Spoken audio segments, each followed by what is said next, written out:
It all started with this attack captured on prison surveillance video. In it, a Caucasian inmate with a violent criminal history appears to unlock his handcuffs and then attack 4 African-American inmates. Inmate was found dead at a local prison and is being investigated as a possible homicide. A convicted sex offender was found dead at Toledo Correctional Institution today. According to the Blade, officials do not suspect foul play in the death of 27-year-old Dale Borerio. Correctional institution, I just want y'all to know, at a moment of crisis they're taking from us, we still don't have face masks. We went from 3 meals a day to 2 meals a day. We went from this bar for our personal use to this bar for our personal use. Ohio's prison system is no stranger to violence, and several facilities across the state have developed reputations for being particularly dangerous. From gang-related assaults and deletions to deadly riots and shocking inmate on staff attacks, these prisons represent some of the harshest environments in the state's correctional network. This article explores the most dangerous prisons in Ohio, highlighting their security levels, histories of violence, and the conditions that make them especially hazardous for inmates and correctional officers alike. It all started with this attack captured on prison surveillance video. In it, a Caucasian inmate with a violent criminal history appears to unlock his handcuffs and then attack 4 African-American inmates. Those inmates say they couldn't escape because they were all cuffed to that table. In the lawsuit, the inmates also say their race played a part in why prison staff intentionally did not stop the attack. In April of '93, inmates rebelled against what they called unfair rules. The result, 11 bloody days of standoff and negotiation. We had one group called the Death Squad. As soon as the riot started, there was a group of inmates that went around and sought out the snitches in the prison, and 5 of them the first day. It became clear early on that the National Guard was needed. The FBI was then called in, and they determined a team of negotiators would be needed because prison guards became hostages. Families of guards trapped inside gathered together. They marched toward the prison in song and prayer that their loved ones would be all right. A number of guards remain hostage inside the Southern Ohio Correctional Institution at Lucasville tonight after a full-scale riot broke out in one of the inmate wings today. At least 7 guards have been injured. We saw an 8th injured guard brought out no more than an hour ago. An unknown number of guards do remain hostage tonight. State negotiators are working full-time to deal with inmates to get these men released. Word is inmates want to air their grievances live on a Columbus television station, and word is negotiators are considering that this evening. Attorneys say this inmate was mentally ill and suicidal, but instead of getting him the help he needed, prison workers crammed him into that tiny cage and treated him just like a dog. He had to sit and eat on the floor. He had to sleep on the floor. There were mice and bugs crawling over him while he slept. Attorney Jacqueline Green filing a federal lawsuit against Ohio's Department of Corrections and numerous prison and medical staff for how they allegedly treated James Harris back in 2022. Green says Harris became suicidal and was crammed into a tiny cell just shy of 8 feet long and 4 feet wide for 43 long days. The Southern Ohio Correctional Facility in Lucasville, widely considered Ohio's most dangerous prison. This maximum security facility is infamous for the 1993 Lucasville riot, one of the deadliest prison uprisings in U.S. history, which lasted 11 days and left 10 people dead, including a corrections officer. Even decades later, violence remains a constant concern, with hundreds of assaults reported each year. The prison houses some of Ohio's most violent offenders, many of whom are deeply involved in gang activity, making it a highly volatile environment. Prison officials say correction officer Andrew Lansing was brutally beaten to death by an inmate on Christmas Day. He was in a guard shack located in the middle of the yard. It's a place where COs can log notes and store their lunch. Cannon's unit was released to go to the dining hall, which is why he was on the yard. He veered away from going to the dining hall and instead went to where Officer Lansing was working and attacked him brutally. State troopers are investigating if the attack was a retaliation for the officer writing up the inmate for bad behavior. The prison has been on restricted movement, which means the inmates do not have access to the yard. They can make phone calls and send emails. Prison administrators do say showers were not available on the day of the incident, and peanut butter and jelly sandwiches were served as a meal during a shakedown and as investigators searched the facility. Inmates are complaining that officers are turning off their body cams. According to this court document, the prison was inspected December 31st after several inmates claimed guards were using excessive force. Prison officials found no evidence of abuse. So tonight, a mystery remains. What is the substance that sent dozens of people at the Ross County Correctional Institution to the hospital? Of 29 people affected, 28 were brought here to Adena Regional Medical Center in Chillicothe. Throughout the evening, nearly all have been treated and released, while investigators work to determine what exactly those exposed came into contact with and how. As Chopper 4 hovered above Ross Correctional Institution, hazmat crews and emergency medical personnel swarmed the scene, where corrections officers noted an inmate showing signs of an overdose, possibly the highly potent synthetic narcotic fentanyl. It is scary that something sounds like it got into the air vent system. Next is Ross Correctional Institution in Chillicothe, a medium security facility that has witnessed a dramatic rise in violence. In December 2024, a correctional officer met his demise by an inmate, the first such deletion in Ohio in nearly 3 decades. Shockingly, Ross has more fights and violent incidents than any of Ohio's maximum security prisons. Since 2021, at least 6 inmates have died violently within its walls. Overcrowding, low staffing, and a lack of safety protocols have made Ross one of the most dangerous places in the Ohio Department of Rehabilitation and Correction System. Well, Chris and Ashley, we just received confirmation from the Warren County Sheriff's Office that Glynis Thompson was taken into custody earlier this evening in Middletown. All of this began around 1 o'clock this morning when 3 inmates breached a window here at the Talbert Houses Community Correctional Facility. 2 of those inmates were later taken into custody. 37-year-old Glynis Thompson was on the run for quite some time this afternoon after these 2 inmates were taken into custody. He was considered dangerous. Investigators say Thompson had active warrants out for his arrest and a history of violence, but Thompson was located earlier this evening in Middletown, where he is from. Well, the Warren County coroner does tell us today, Rob, that 32-year-old Marquise Wetherington was found unresponsive in his cell at the Lebanon Correctional Institution today. He was taken to get medical care right around 8 this morning, but did die in the prison.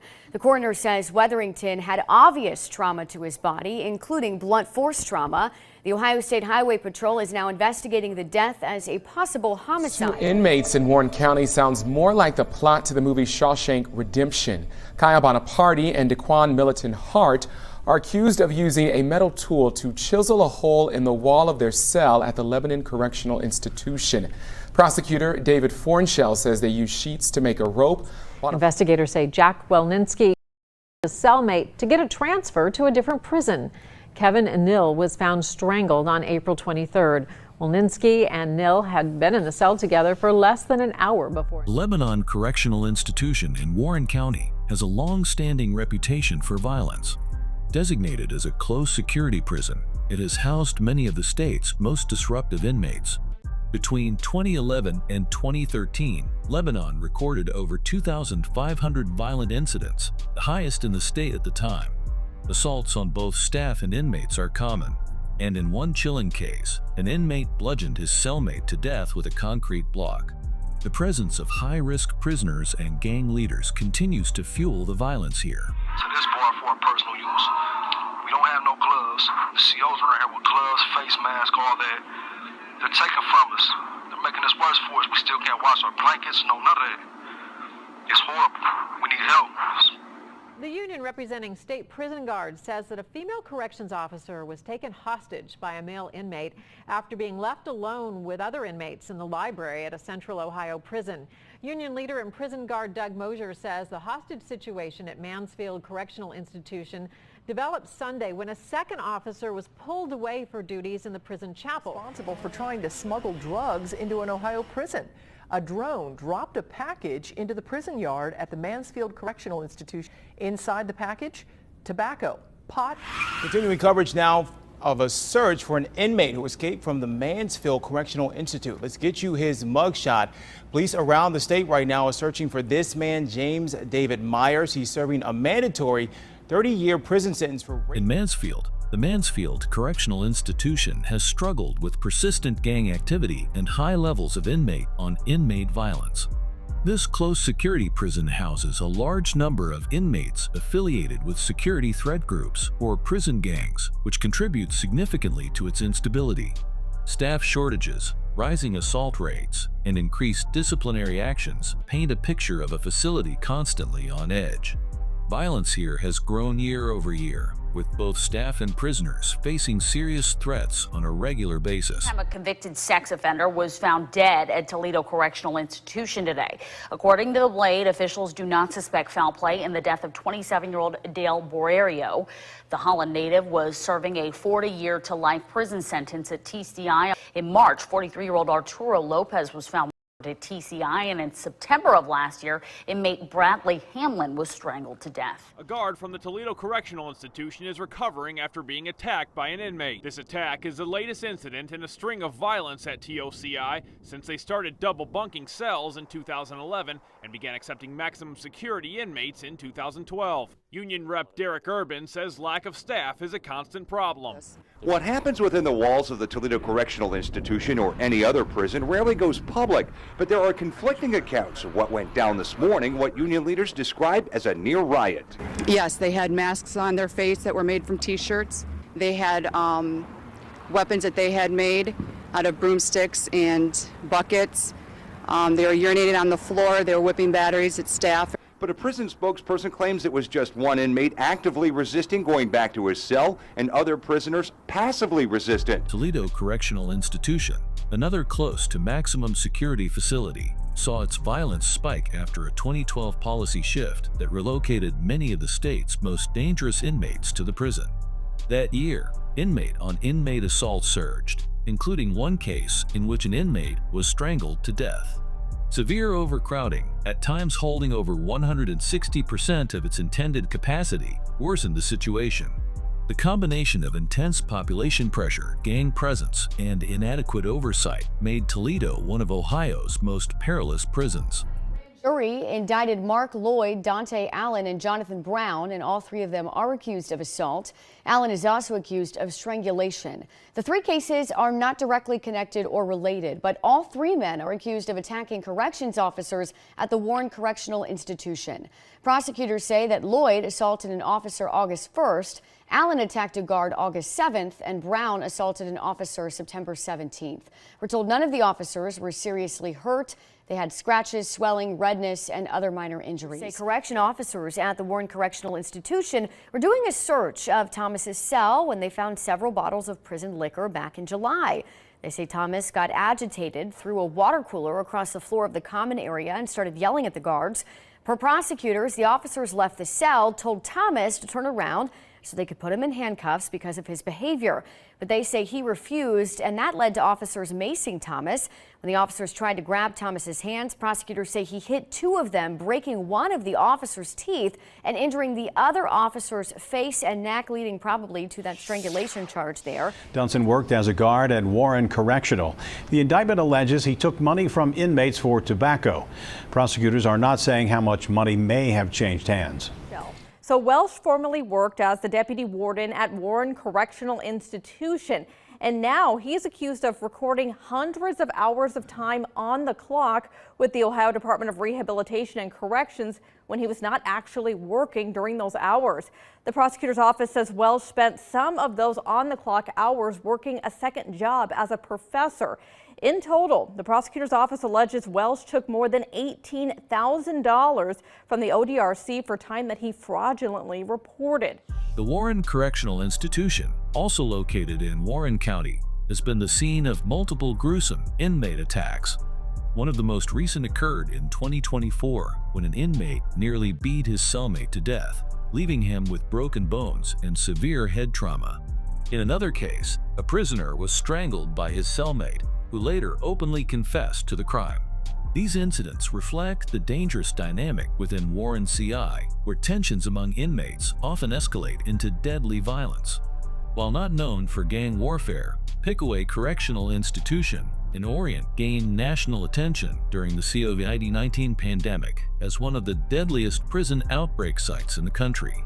In 2020, the facility recorded over 1,700 positive cases and 35 inmate deaths due to poor medical care and extreme overcrowding. Housing older and medically vulnerable inmates in tight dormitory settings created a deadly situation. Although the prison isn't defined by violence, its health crisis highlighted just how dangerous poor facility conditions can be. Lastly, Lake Erie Correctional Institution in Cano presents a unique case. After being privatized in 2012, violence within the prison skyrocketed. Under the management of CoreCivic, inmate-on-inmate assaults increased by 180%, and assaults on staff rose by 300%. Drugs, gang activity, and understaffing plagued the facility, with many officers afraid to intervene in violent situations. Despite being a medium to minimum security institution, Lake Erie's privatization led to an alarming breakdown in safety and control, earning it a spot on this list. While the causes of violence and danger vary from prison to prison, common factors include overcrowding, understaffing, gang influence, and lack of proper mental health or medical care. These facilities have seen riots, murders, and ongoing chaos, clear signs of deeper systemic issues within Ohio's prison system. Reform, investment in rehabilitation, and improved safety measures are critical if these institutions are ever to shed their deadly reputations.